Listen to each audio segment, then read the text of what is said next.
Hello and welcome again to SillyHacks. So this is the ninth session of pre-hackathon workshops, and allow me to introduce SillyHacks to you. Now SillyHacks is a 48-hour long hackathon. It's a global hackathon where you can hack anything and you have to hack for fun. SillyHacks is a platform for you to show your creativity. Now, if you want to register for SillyHacks, you can register and the link will be given below. Now, anyone from any part of the world can register for SillyHacks, and we already have people from about 50 plus countries. So if you want to connect with people, SillyHacks is a place too. Now, talking about today's session, we have a passionate software developer, and he likes to explore systems and networks in his free times. He has been developing web applications for 3 years. He was a GSOC student in 2019 and a GCI member in 2000. He was a GSOC student in 2019 and a GCI member in 2019 again. Pardon me for that mistake. GSOC mentor in 2020 for the NS3 organization. He loved being involved in communities and have led events like Hackverse. Currently, he is working as a software engineer at Cisco in the IoT department. Let's welcome Mishal Shah. Hi, Devansh. Yeah. So, I'll just let you know if your presentation is working. It is working. So, Right. over to you, Mishal. Okay. Yeah. Thanks, Devansh. Thanks for the introduction, and hello, everyone, whoever have joined the live stream and whoever will be watching it later. So the topic for today is let's talk WebSockets, uh, dive into WebSockets and what exactly WebSockets is about, and how and comparison with various other techniques or other things that we have. So yeah, that is something which we have to, which we are going to cover today. So yeah, before starting, wishing all the fellow programmers a happy Programmers Day, and keep programming and looking forward to see whatever you guys build in the future. Yeah, so before we go on to the actual topic, this is something that will be showing at the end of the workshop, or something that we'll be building at the end of the workshop. So if you want to compare what, for some number of requests, what is the amount of time taken for a normal Ajax request or versus what WebSockets like socket.io client library uses. This is a thing that will be finally building upon and comparing how much is the comparison between both of them, how normal WebSockets and how Ajax request works. So this is something that we'll build at the end. But since we are building this at the end, we need to do some study about what exactly it is. So I'll just dive you through all those things.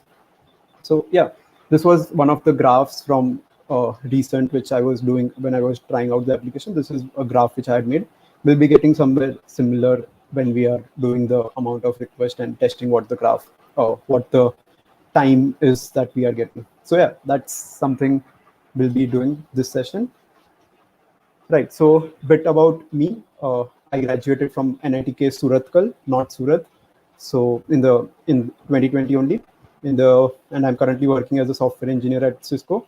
In the past, I have organized hackathon, lead organized Hackers 20, and yeah. So I love communities, and that's why I'm here talking about what I did, what I have been doing, and talking a brief about and introducing you to WebSockets.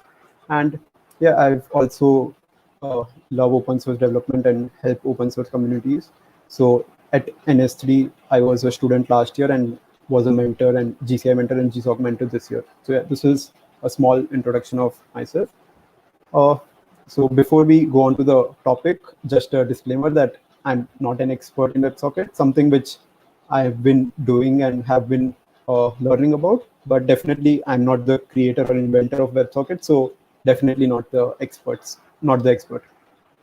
So yeah, what all we'll be covering today, we'll talk about HTTP, the how HTTP works and what is its relation with WebSockets. We'll talk about real-time communications, how exactly real-time communications work, and then we'll go on to WebSockets, the actual topic, and build up to there. Then we'll see some use cases and what's the browser support.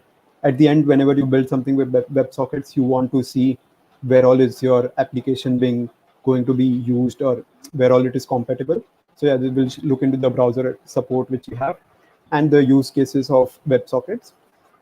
Socket.io library is something which I'll just introduce a brief, something which has made WebSockets a bit easier, and some of the hard stuff which WebSockets by default does not give. Socket.io has made some things easier for us. So we'll be looking into Socket.io. And then the hands-on will be something that will be building what I showed at the initial, the graph of comparing what a normal AJAX request versus what a socket.io library uh, is the time taken by each of the requests for some X number of requests. This is something that we'll be building today, and this is the whole agenda for today. If you guys have any doubts or any questions, please do put in the comment section and we'll be answering at the end of the session. All right, so let's get started. So before we go on to the actual WebSockets or any of the things, we anyone who has done a bit of networking or know how exactly the network layers are, uh, or how the internet is built. This is how your internet protocol suite looks like, where we have certain layers, and through these layers we get each of the benefits of each of them. So let's look at the uh, we'll start from bottom and talk about internet layer. So this is where your IPv4, IPv6, like for example, right now we have youtube.com. So how your host names are converted to DNS and sorry, your DNS are converted to the IP address and how are they reached to the host? Where do we connect? This is all what is done in the IPv4 layer, and to support more number of URLs or domain names, we had this IPv6 extension to it. Transport layer is where your actual transfer of the packets of what we are talking right now, what I am talking is reaching to you, or whatever is happening is something done by the transport layer, or the protocols in the transport layer really take care of it. So TCP and UDP is something which takes care. TCP is a reliable communication transmission method which we take place that it retries transmission if it has failed or is there any issue. So it's a reliable socket which is reliable protocol which is used. On the other hand, UDP is used for mainly for mainly something like video streaming or something where we don't really care about the packets getting dropped or something like that. So that is UDP. And the topmost layer, application layer, where all of us sitting right now or standing or wherever we are interacting with is something with the application layer, the topmost layer of the internet protocol suite, the HTTP and WebSockets. There are some more like SSL, FTP, many more. But since we are just concentrating on HTTP and WebSockets, this is what the layer looks like. So this is a brief introduction. Now, whatever I have told is very brief and not at all total. If you guys want to explore more about all of this, I personally prefer high performance browser high performance browser networking book. Just take a look at that book, and there are a lot of good stuff given in that particular book. So this is what a brief introduction of the layers of all the layers are.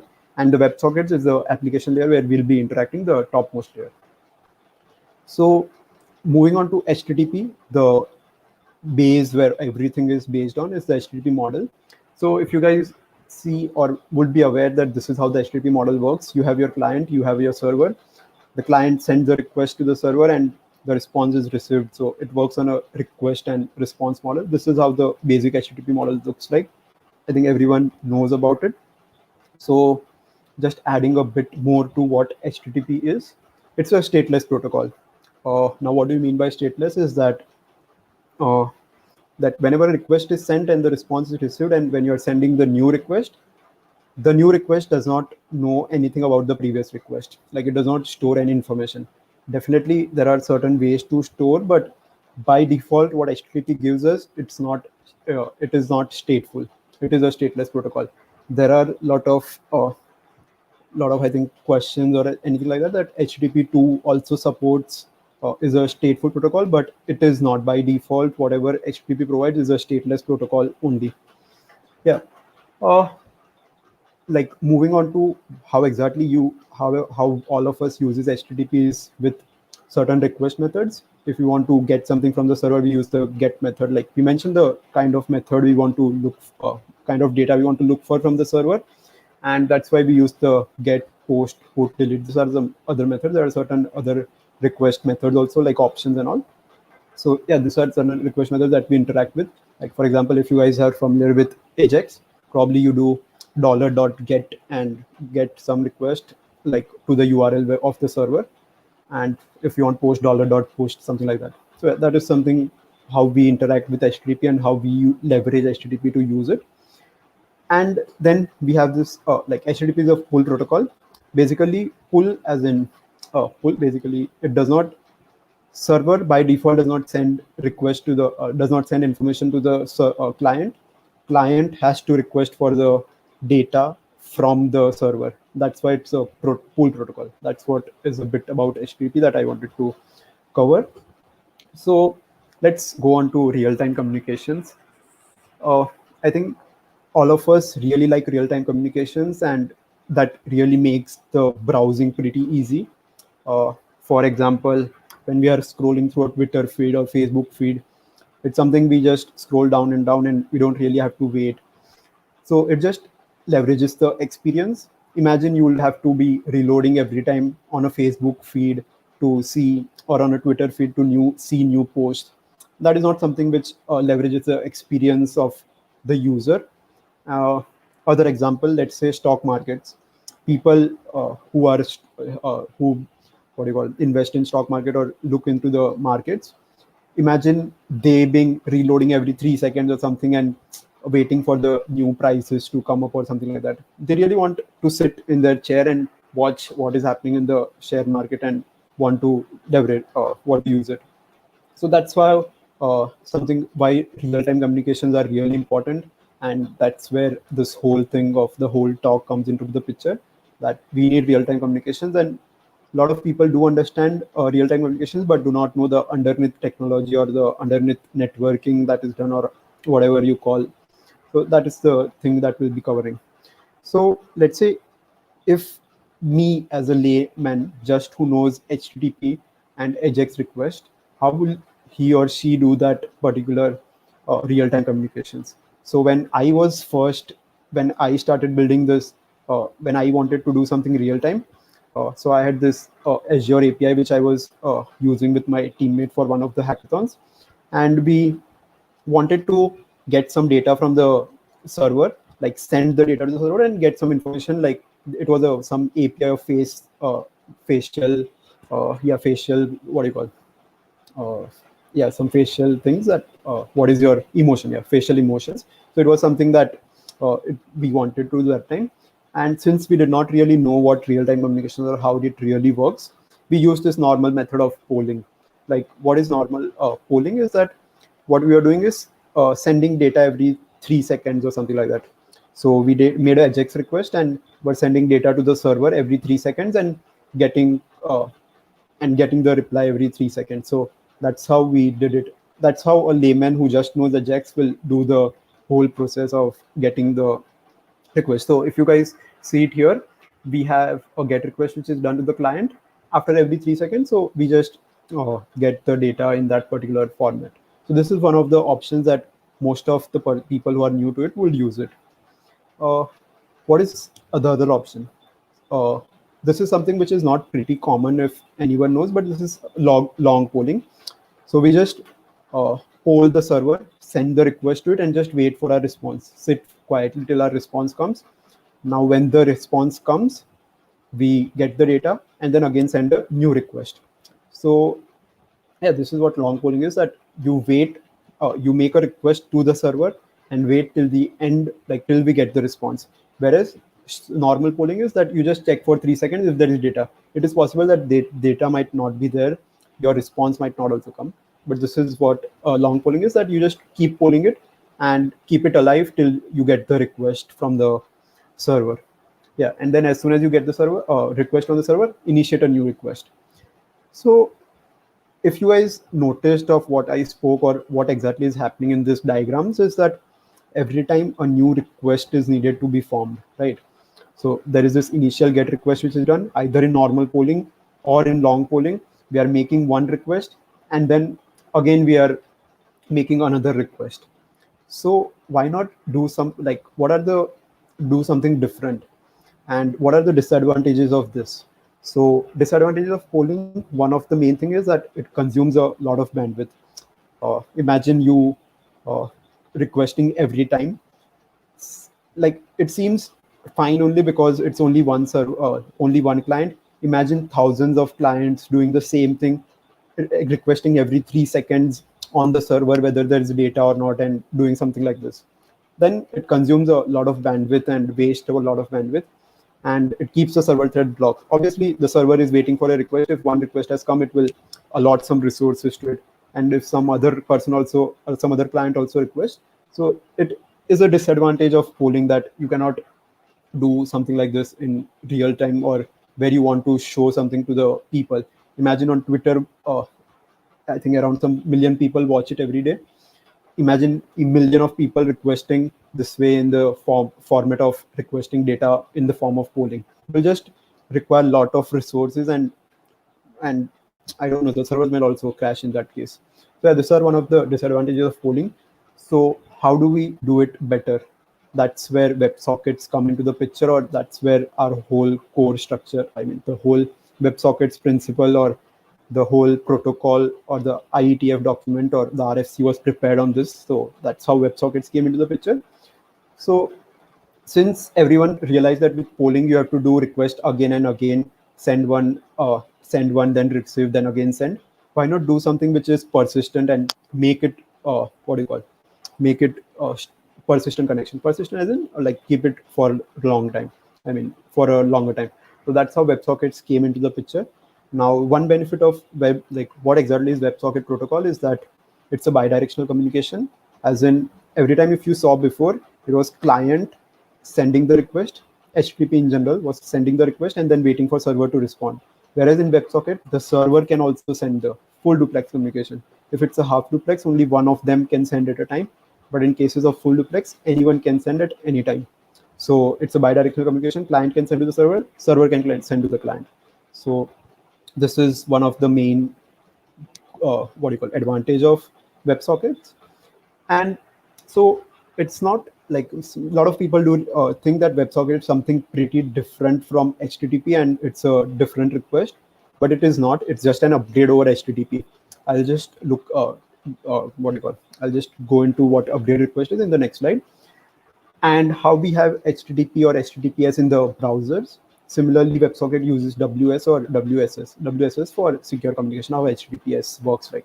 So if you guys see this diagram, we have this initial HTTP request, which is only done.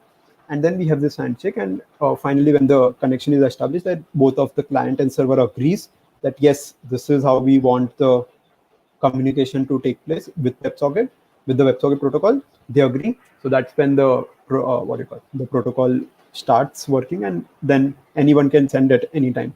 So yeah, the data is sent in the form of frames. So WebSocket frame is sent from the client. At the same time, a server can also send a request to the client. So yeah, this is how a normal WebSocket will look like. And since I told I'll be just covering upgrade request, so this is how an upgrade request will look like. If you see the request headers, one second, let it go away.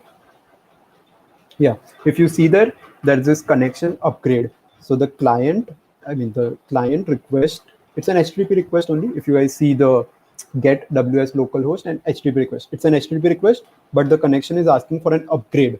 An upgrade is to WebSockets. And once the server also says that, okay, I am also compatible using WebSockets, it sends a upgrade request and switching protocols. So it's sending a 101 switching protocol response headers. If you guys see, that's how the WebSocket request gets updated. And that's when the client and server decide that this is how I want to communicate.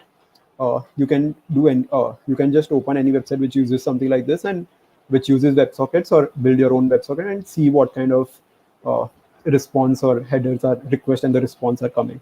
So this is what upgrade request is that happens in HTTP. So it starts with HTTP, sends the upgrade request to the server that this is how I want to communicate with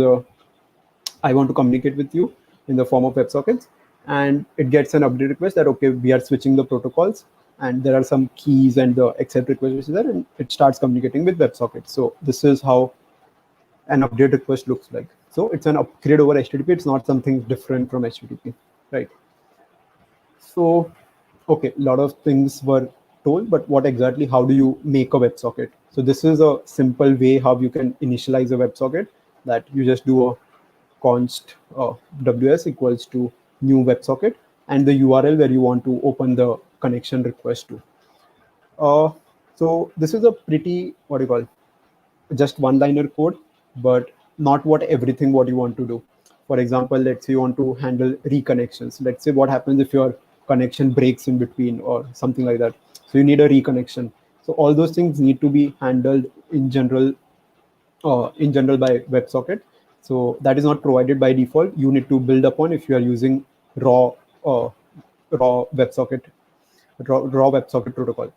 Yeah, so that's how it is. But there are certain client side, there are certain libraries which can have made these things useful, and we'll cover it a bit in a time. But yeah, this is how a normal WebSocket protocol is looked like. It's just one liner how you want to initialize a WebSocket. Right. So yeah, something about compatibility with various browsers. So most of the browsers do support WebSocket. So if you guys see, Opera is one of the browsers which does not uh, support yet any of the versions of, in any of their versions they do not support WebSocket.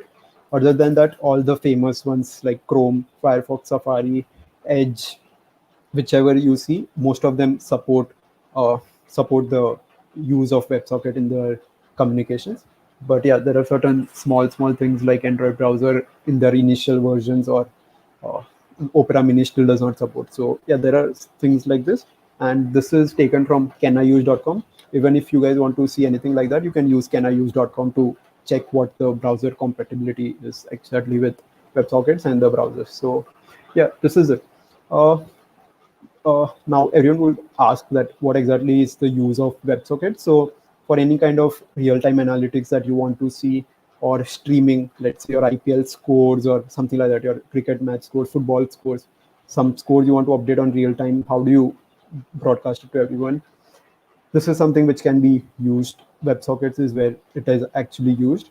Uh, we have this instant messaging or chat, how WhatsApp or any of the famous Telegram or Discord, any of the famous, they all work on WebSockets so that real-time communications take place, even for documents collaboration or games.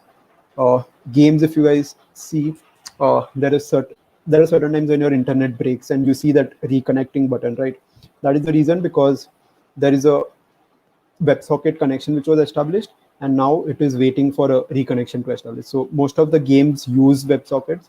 So then only you get the real-time play feeling. That's how it works. So yeah, games, most of them use.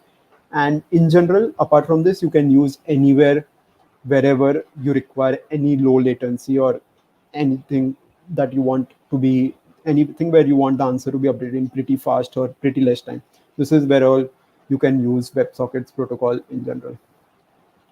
So yeah, this is socket.io library. Socket.io is making some things easier for us. And how, for example, if I told about WS equals to new WebSocket, it does not exactly auto reconnect if the connection fails. But Socket.io library is a JavaScript library which helps us uh, handle this auto reconnection and all this kinds of certain things like that we want to take care of. Yeah, so it's a JavaScript-based library, and one of the good things is that it works on every platform, browser, and device wherever most of the platforms or browser or whatever device you want to work on. So it's a pretty cross-based platform, and you can use it anywhere. And auto reconnection, as I mentioned before, it can be handled that way. Namespacing. So let's say you are building just to make it a bit analogous or make it a bit relatable. What namespacing is that let's say you build a chat app like Slack or Discord or something like that. Now you guys see that you want to send a message to only one particular room. So there are these channels or rooms in Discord or Slack or something like that, right? So let's say you want to broadcast this message to only users in this particular channel or anything. That's where namespacing comes into the picture. By native, like in native WebSockets, you cannot do it by default. You need to do some things on your own and mention the code and everything on your own to actually implement namespacing.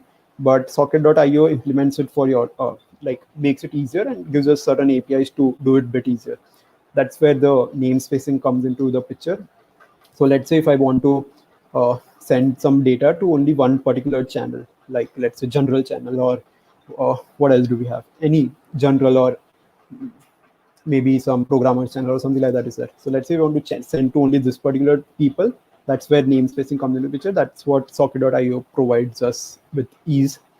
I'll be covering a bit how the code and all looks like. So yeah, but this is what the basic of why I personally prefer socket.io is that this is the one of the main reasons.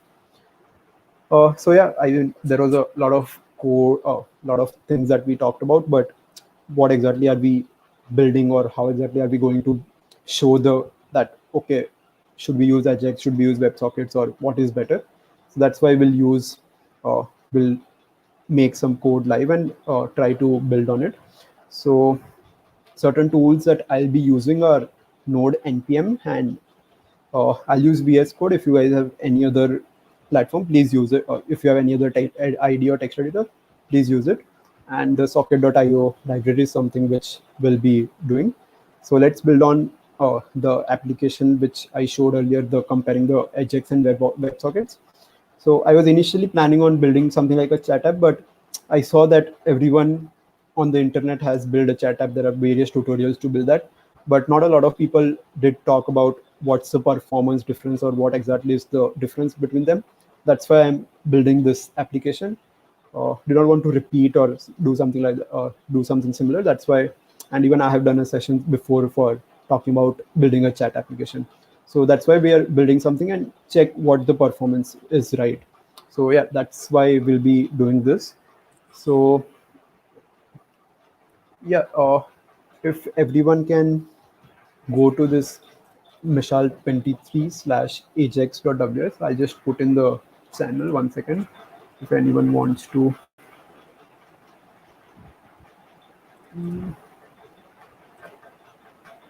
I'll just share it. If anyone can share it with the other people on the chat box. So yeah, this is the URL that I'll be building from. So please do download it. So I'll start with cloning the application.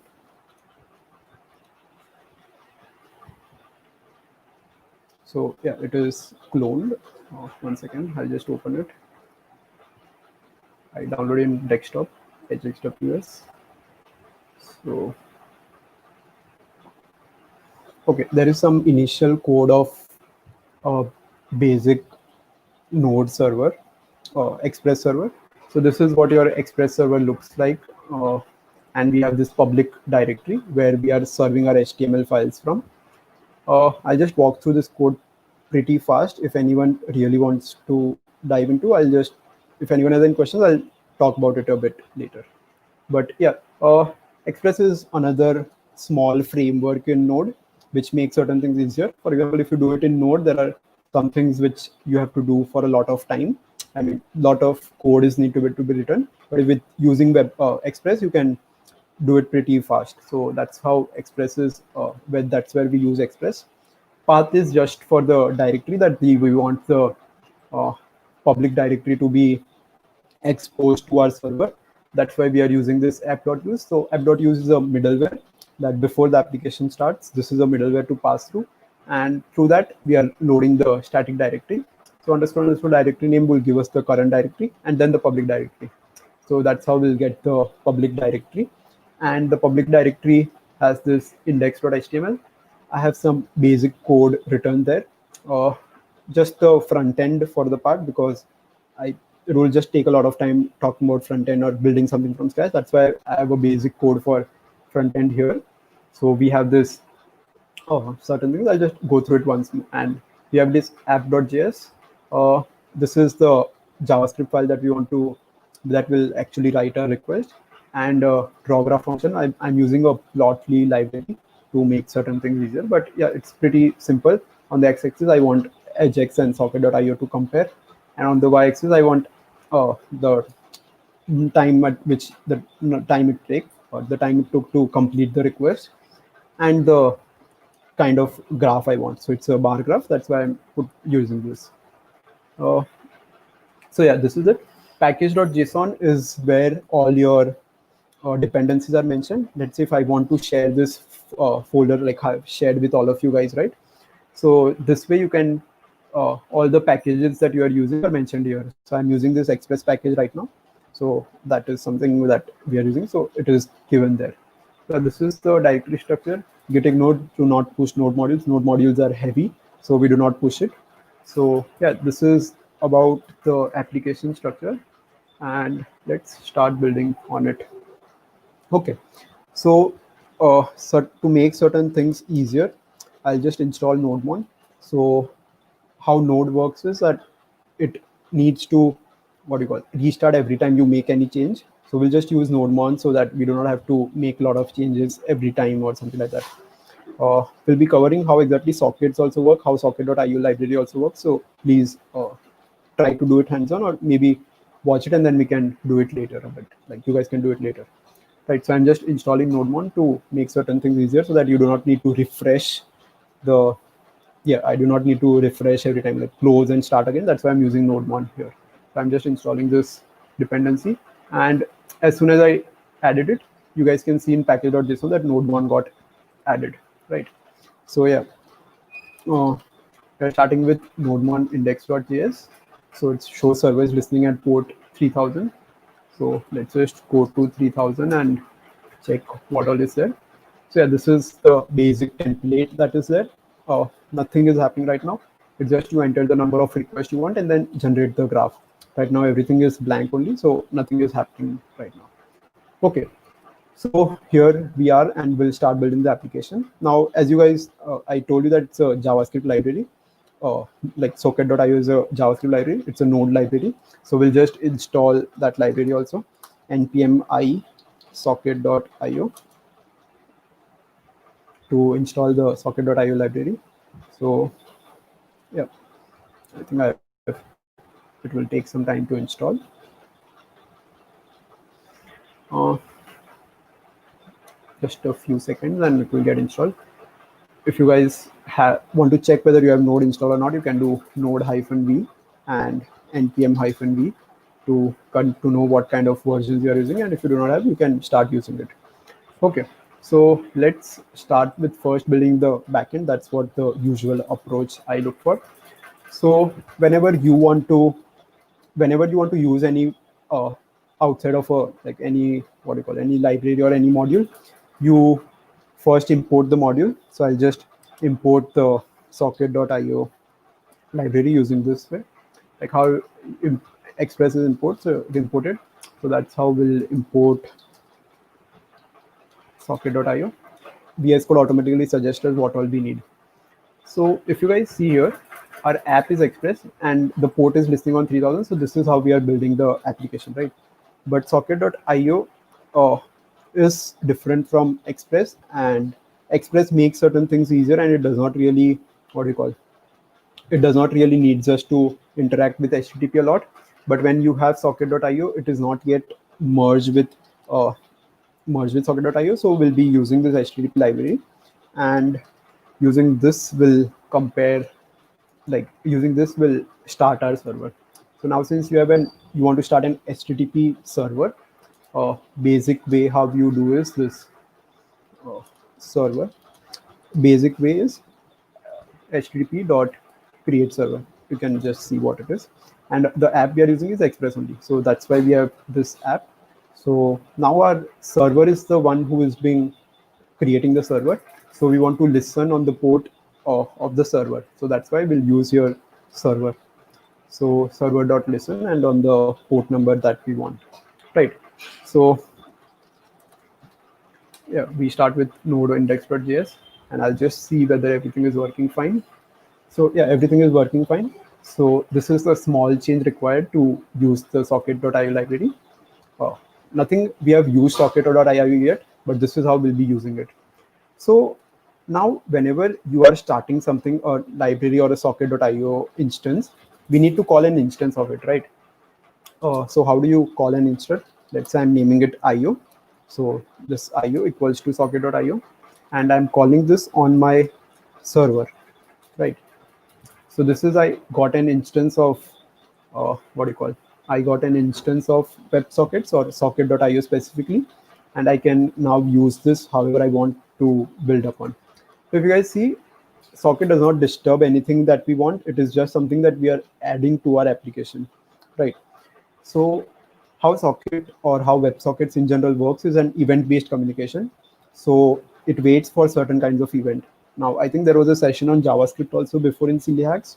So taking from there only how event-based communications are, you put an dot on to see whether your something has come or right.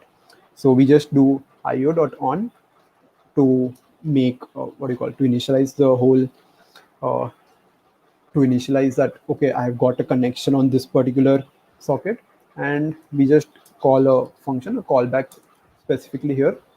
And yeah, so this is where a connection is established, and I just do console.log what do you call, a client connected, right? So let's see this, and if I reload it, it does not call here client connected yet. Why? Because on the server side or on the client side, we have not specified anything for the client to use that, okay, I want to use socket. You need to mention that also, right? So this is the app.js. So if you see index.html, we have the socket.io CDN, which is imported. So this is the CDN which we have imported right now. So if I want to call a socket, like I want to call an instance of that, I'll just do where socket equals to IO. So that is how it will know that, okay, a client is connecting, or it wants an upgrade request over, it wants over HTTP. So let's say if I reload it, I can see it shows client connected, right? So that means that a WebSocket connection has been established. So just one, or like what all did we change? Here on the server side, we just use .io.on connection. We are looking for connections, and if there is a connection, we just do a console.log that a client is connected, right? So one second, client, yeah. So that is what our thing would look like. Uh, Now, since we also want to make a AJAX request because we are comparing, so let me write a small AJAX request. So I'll just write app.get. Those who are familiar with Node, this is the standard syntax that we use.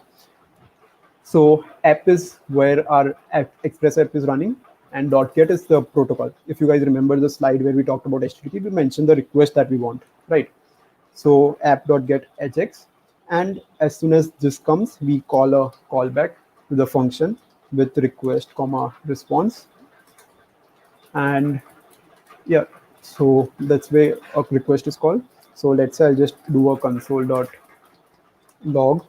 that yeah, uh, get request received. And now since it's here, so req is request, what we are getting. So let's say you want to express, you want to get some parameters of it, you can do req. And res is the response. You can name it anything you want. It's just a short form that I am using and what most of them prefers. So yeah, I just do rest dot send that. Okay, get request received. Okay, so let's say I'm doing a reload here, and I'll just check on hx. So it shows get request received, right? So our get request is working properly now. So yeah, we are done with the get request we wanted.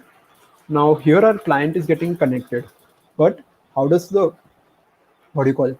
How does, let's say you have already established the connection, but after connecting, what is the data you are sending, or what kind of data you are sending, and what the server has to respond. So that is with this function, in this function, the callback that we are getting. As soon as the connection is established, you call a callback, and that is giving us a socket. Like the connection is giving us a socket, and we are listening for request on this particular, like in WebSockets, we are listening for request on this. So you just call a socket dot on, and let's say uh, I'm waiting for a WebSocket request, so WebS, and on this particular, what do I get? So I just put a data here, and yeah, now I want to send this back to the server itself, right? So how do you do it? It's simple. Just do socket.emit what data you are sending. So response is what I'm sending, and then the data which I've received. So I've received this data and sending the same data back. Response RESP is something just what I want to convey to the, what do you call it, the client. Now, since you guys noticed that I used emit, I'll just mention some other use cases also. Dot emit will emit only to the client who has sent me this. Okay, so I'll just write it. Socket dot emit is just emit to the client. And if I want to emit to everyone, so I on the whoever are there on our connection. So IO is our connection, right? So we just do IO dot emit. This will emit to everyone on the system, everyone who is connected to this particular socket on our system. So it's everyone on the system is IO.emit. Socket.emit will emit only to this particular socket. Simple, like we have got one request on this socket and we are sending it to only that client. That's why socket. Whereas IO is whoever are connected on this particular. That's why IO.emit. Now, let's say you want to broadcast to everyone, but not the client. What is one good example of that? Okay, just take WhatsApp. When you type a message, it initially shows on your screen that you have sent it, but it does not reach to the, like, let's say you have a WhatsApp group, and as soon as you type it, it goes to that, it goes on, it shows on your that a small tick mark that you have sent it, but it does not go to everyone because it is still sending. So that's how you broadcast it. So uh, socket.broadcast.emit is what you do to emit to everyone on the system, but except for the client. So now you guys will ask me, why not just use io.emit, and why are we even using broadcast? The reason is, let's say if I am the client, or let's say take the WhatsApp group only, and if WhatsApp has implemented that they'll do io.emit, so it is taking some amount of data to send it to you also, but it should have, like, it does not need to send it to you because you are there on that system only, right? So you can directly show to the user that it is already sent. Just wasting unnecessary socket to send it to everyone is not something that all of us prefers. I mean, why to waste small amount of bandwidth also? So yeah, here we are. This is what our request is. WebS is connected, and we are emitting to the client finally back. So this is what the backend will look like. Now let's jump into the front end and see how exactly we'll use this to make requests to the server. So yeah, this is all the head part of the whole application. We don't really need to look. I've imported some plotly libraries and all this particles and there. So just some particles library and all that I've used here. And since this is all material, like in general, everyone uses Bootstrap. This is material just to look good.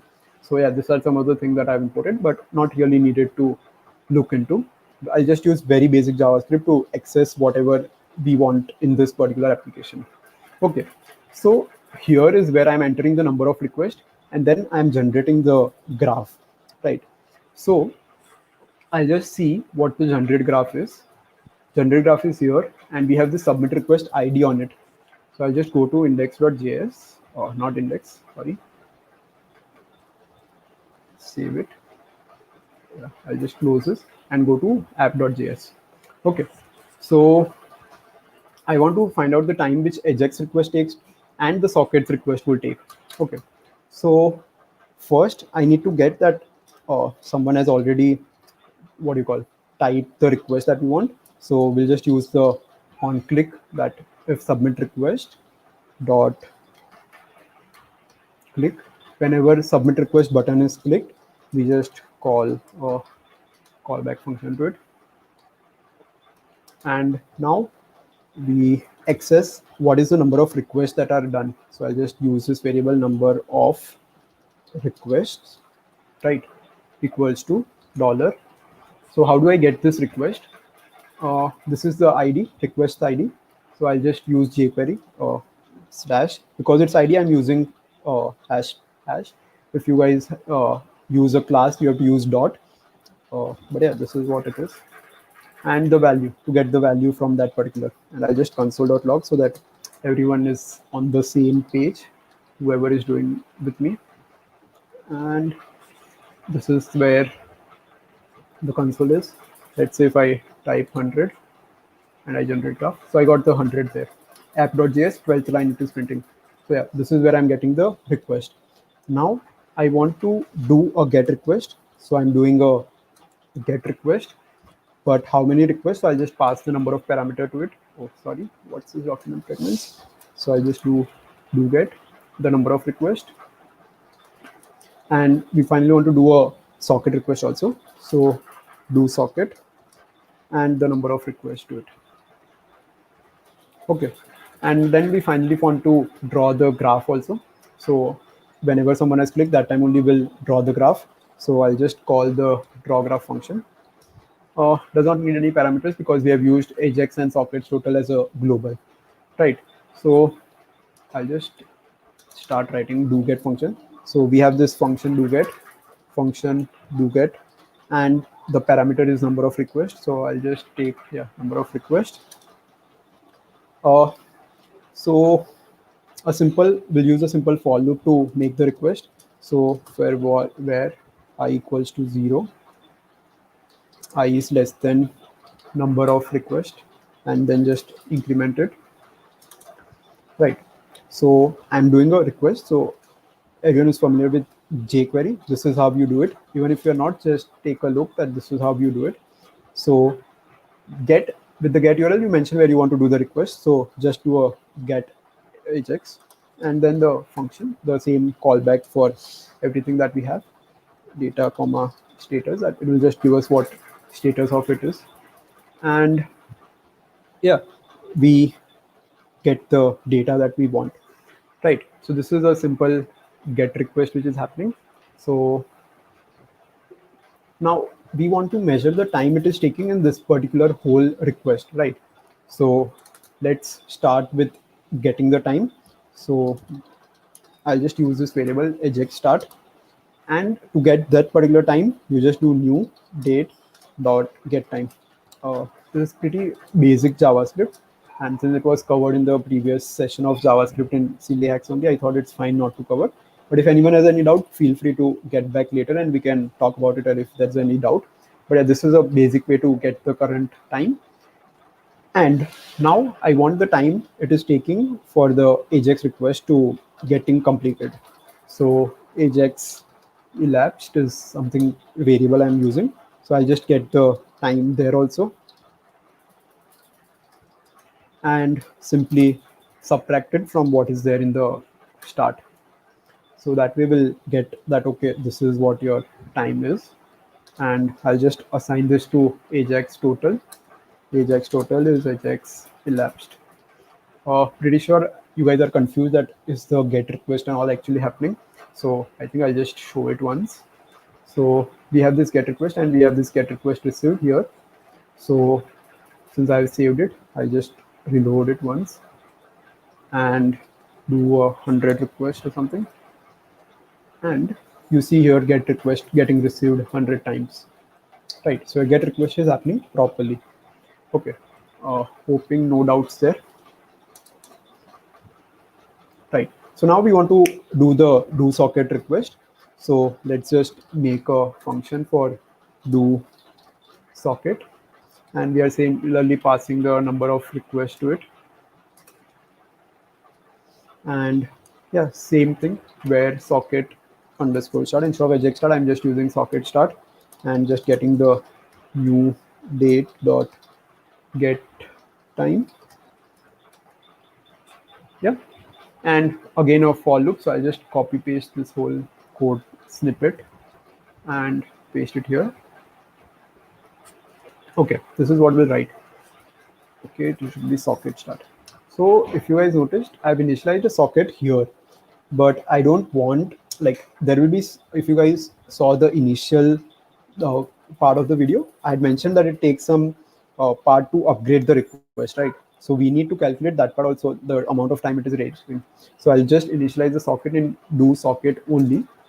So here is where I am, but yeah, the time should start from before. Yeah, this is where I've started it. And how do you send it to the server is what your question is, right? So let's just do socket.emit. We had the same thing there also, so here also same thing. Now what is the emit function taking? Emit is what all you want to emit, right? So the message here we had used WebS. So whenever a WebS message comes, it will get into this part. So I need to mention WebS here, right? To get to know that, okay, this has come. And then what the data I want to send. I'm sending I just for the sake of simplicity. I actually come to know that my request I is going there. So instead of directly emitting, here I'll just do a console.log to check whether my data is coming here or not. So I did it, and yeah, I'm not putting it here because uh, unnecessary,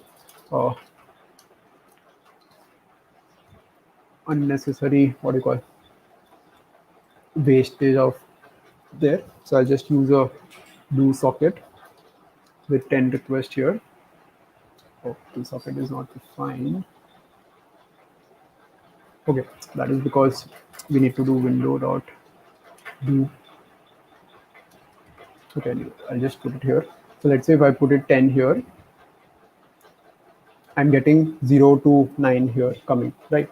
So that means that it is getting elapsed here. So I'll just put a message here that it is actually WebSocket so that everyone is on the same page. And let's see if I write 10 here. Yeah, we have this WebSocket 0 to 9 because it starts from 0, right? So our data is coming back and then we are emitting this request back. So here in this particular code page, code part only, will take the request back. So again, the event-driven mechanism that on socket.n, what is the data that we are getting? So we are getting the RESP data. So I'll just do a RESP here, and then the function with the data, the callback that I'll be getting. So since I'm sending back data only, I'll print here also that whether if I'm getting the same data or not. So console.log data. Okay, so let's just verify it quickly whether our requests are coming back or not. Yeah, it is coming back. 0 to 9 is something that all of us were waiting for. So we have the requests coming here. So now we need to check the time that will take for the request to come. So if you guys see, the request comes sequentially, like once you have sent 0, 1, 2, 3, 4, it comes back in the same order. So I'll just check that I want to get the time it takes to elapse. So I'll just check that if data equals to number of requests minus 1, and I'll just calculate the where webs underscore elapsed equals to new date, which I'm getting, and dot get time minus the socket start time that we are getting just to get the time. So one thing to note here is whenever you do this subtraction, you get the what you call the difference in the form of milliseconds. So just makes our job more easier. And yeah, sockets dot total equals to webs elapsed.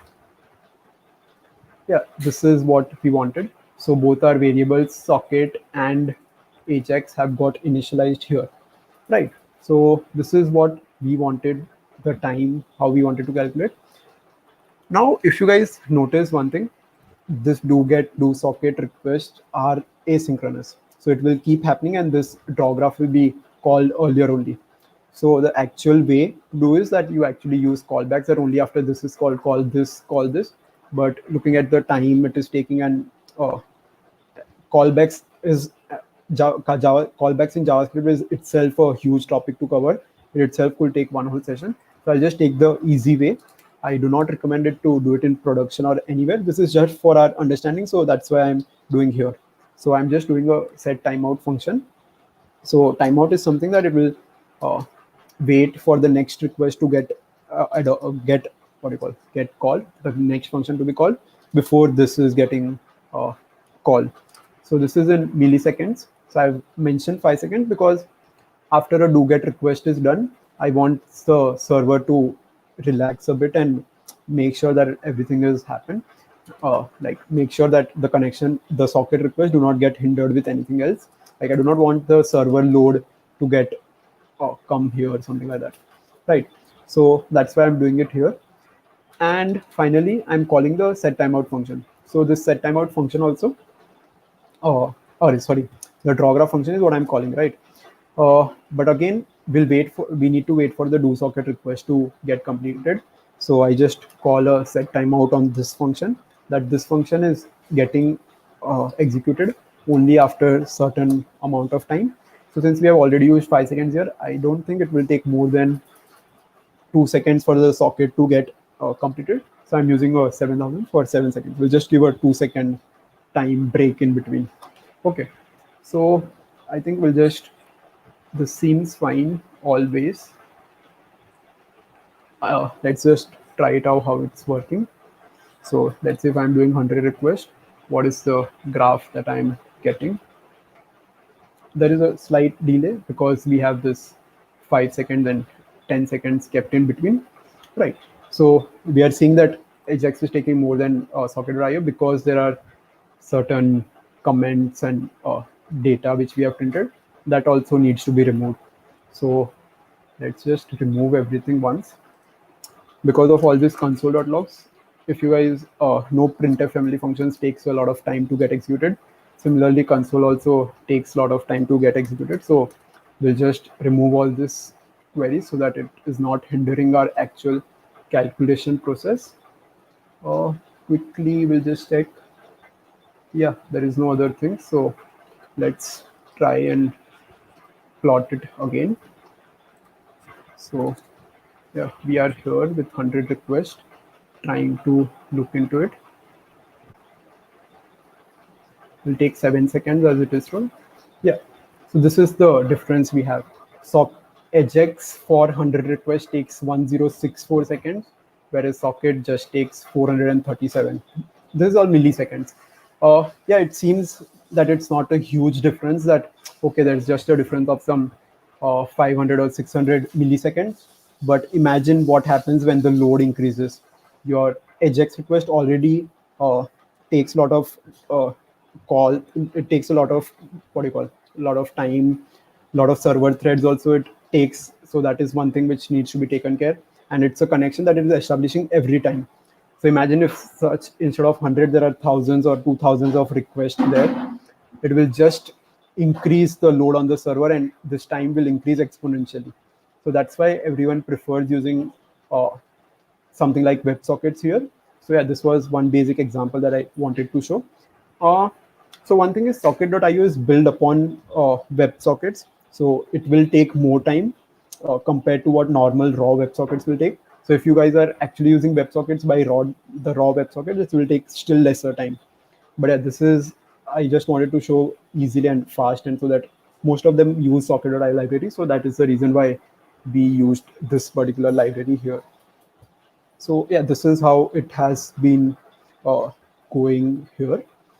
And yeah, if anyone has any doubts in this whole application building, just let me know. So yeah, let's go ahead with the PPT. So yeah, as I told, the namespacing thing, how if you want to show it to only one of the channels or something like that, then we can, this is how you do it in socket.io. So how we had that, we were initializing here, if you guys saw, we had this socket io const io equals to socket io of server. We can just do io.of general. So this is for the general channel. So this is a general namespace that I have used the variable name here. A use is used here. So this is how app.use in Express also works. Similarly with like it's a middleware. Similarly, this also supports like socket.io supports middleware in general. So what you can do here is you can check whether the user has permission to actually send the channel. Let's say if someone is blocked from sending any message only on the general channel itself, or maybe some social media channel which is there. Like I think SillyHacks also has a social media channel. Only the bot is allowed to post, no one else is allowed to post. So if we have something like this, we use a .use to ensure it's like a middleware to make sure that okay, no one else is going ahead than this, like only who have permission can do it. And then the similar one dot on connection, you check that whether you have established the connection, and then just do a socket dot on, and same thing which we had shown here. So here it's connection, sorry, connection is that you make sure that someone has joined the connection general channel, and then you check if someone is sending a message, so just a send message. So something which I think just to make it clear or something like that, here I've used WebS, right? So instead of that, let's use SillyHacks here. Okay, and I'm using console.log data. So yeah, I am looking for SillyHacks as one of the data which I get from the front end. So here, whenever I'm sending a response, I'll just use silly-hacks, right? And yeah, I have console.logged the data here. So let's go here and refresh it, and let's just send 10 requests. So yeah, I got 0, 1, 2, 3, 4, 5, 6, 7, 8, 9 here, right? So this is how socket works, that you tell me what is the data I am sending. So I'm emitting SillyHacks, the same data I'm waiting for here. So yeah, this is what I was looking for here when we have that whenever there's a send message is one of the messages I'm sending, you send it that way. So yeah, this is the whole idea which I wanted to cover, a basic thing. There are a lot of applications which are developed like chat apps and something like that. If you guys really want to check out, just check that out. uh, Simple, this is also kind of a chat app only we built, that we are sending the message from the front end and getting at the back end, and then responding back in the front end. But obviously more complicated things like groups or something like that, the channels and all are there, which can be developed upon. But I just wanted to cover a basic idea of how WebSockets work. Is it really that fast compared to AJAX calls? How the WebSockets protocol has been uplifted or something like that. So these are certain things. If you guys have any other questions related to WebSockets in general or anything else of what all I do, you can connect with me on my personal website. This is my personal website, mishal23.github.io. The GitHub handle is mishal23, and I'm active on Twitter also with 1998 mishal. This is I wanted to cover. Something which I just remembered is deploying WebSockets. It's pretty easy when you are deploying WebSockets, but let's say if uh, there is some load balancer or something like that needs to be done, then it gets a bit complicated. Like let's say you want to handle load balancer or something like that with WebSockets, it is a bit complicated and involves a bit more work compared to what normal HTTP request will take place. But yeah, it's obviously possible. So just one of the cons of using WebSockets is this. Uh, And yeah, it's pretty scalable in the sense that WebSockets also scales pretty well, and the amount of request or the server threads that we are using is comparatively less compared to what Ajax request would use like. So these are certain pros and cons of using WebSockets, and yeah, uh, this is what I wanted to cover in this session. If there are any questions to ask, please do ask here.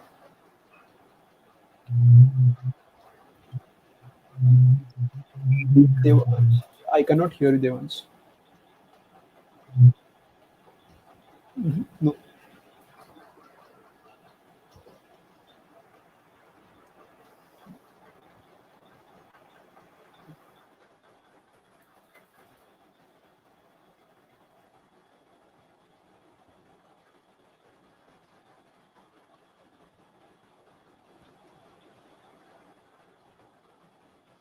Oh, okay, one question about which frameworks or language support building of WebSockets.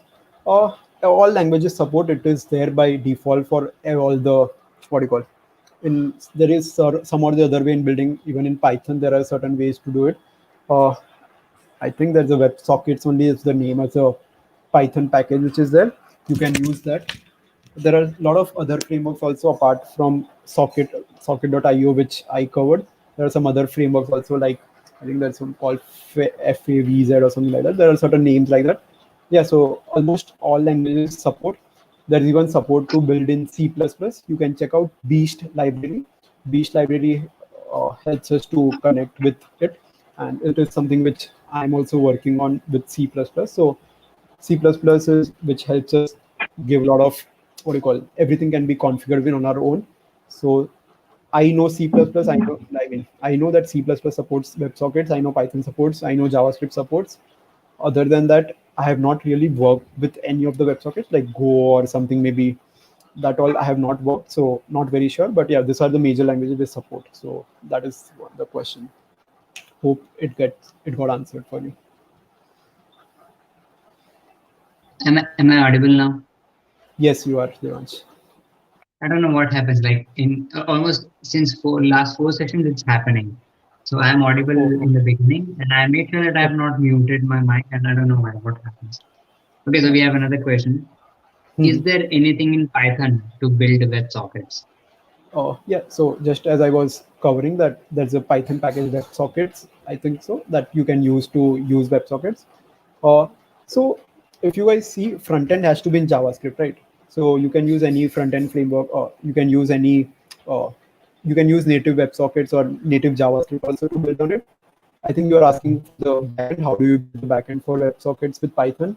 So yeah, there are supports from WebSockets library. And there are some two, three libraries which are there which supports to use WebSockets using Python. So yeah, that is also there. Yeah. Yeah. So we have another one from Anush. Any tutorial on how to make video calling app from scratch through WebSockets?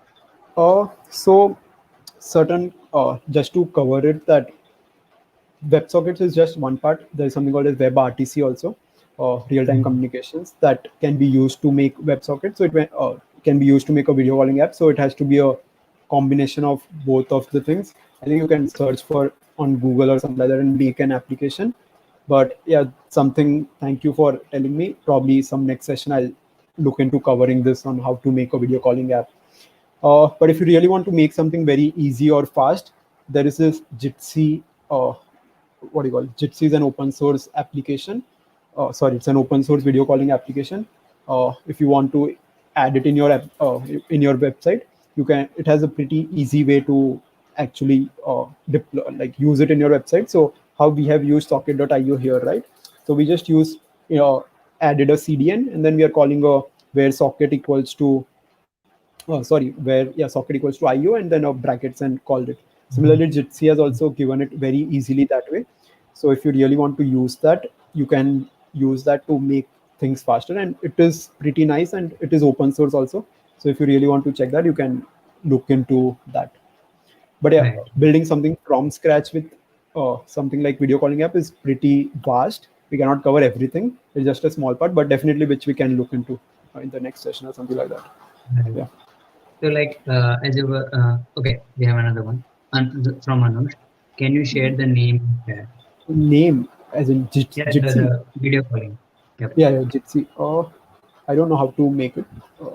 Do JL. one thing. Let's add it in the private chat. I'll make sure it goes in. Yeah, yeah, yeah. I think Jitsi.org is something that is the website of it. Okay.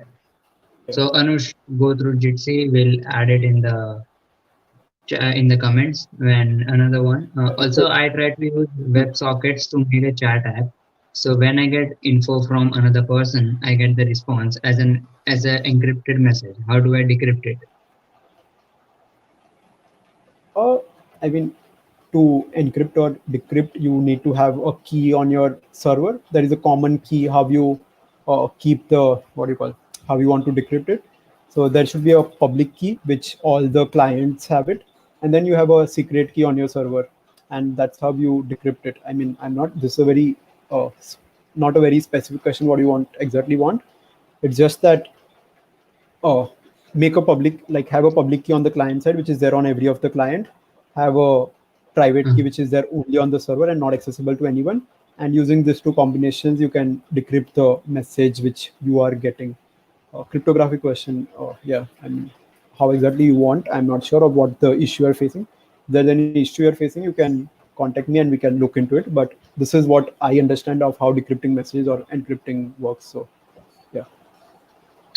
okay, so I don't think we have any further questions. Okay, so I Okay. personally have some questions, right? So, like, Okay. when exactly can we use WebSockets? Like, uh there might be some use cases.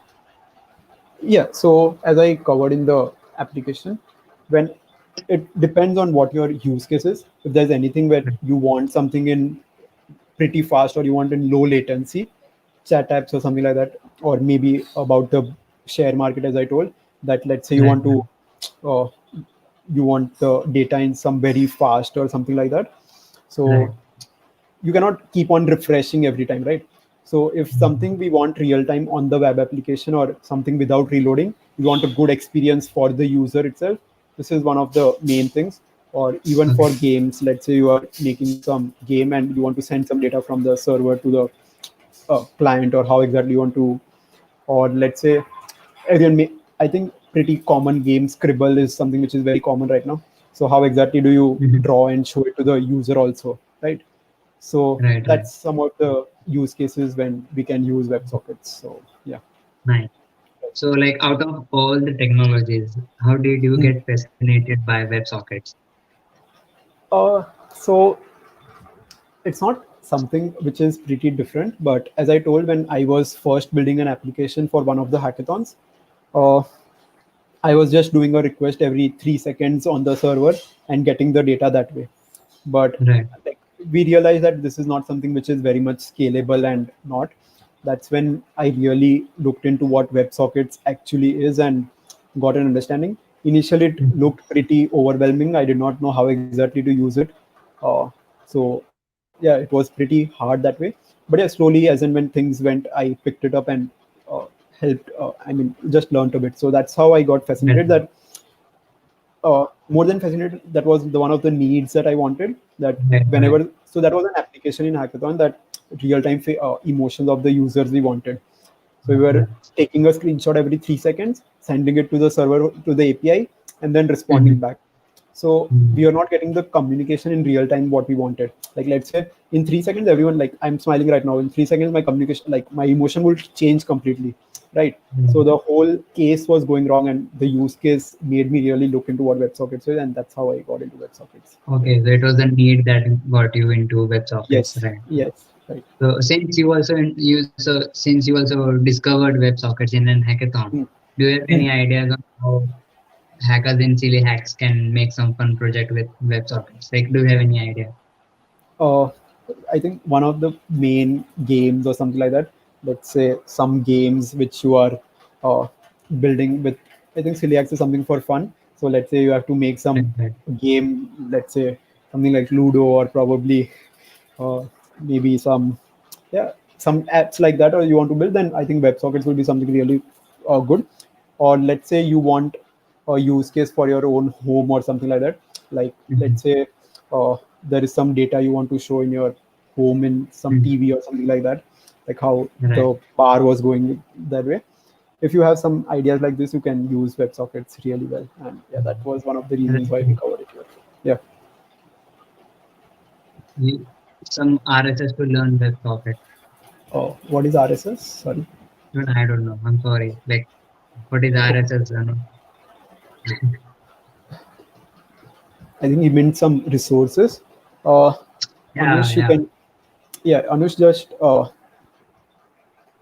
send me an email.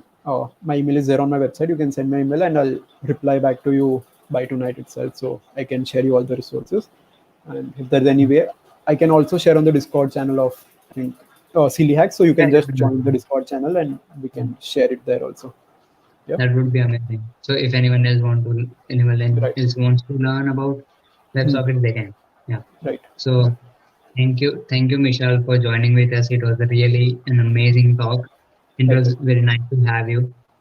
Thank you. All right. Yeah. And for the viewers, if you want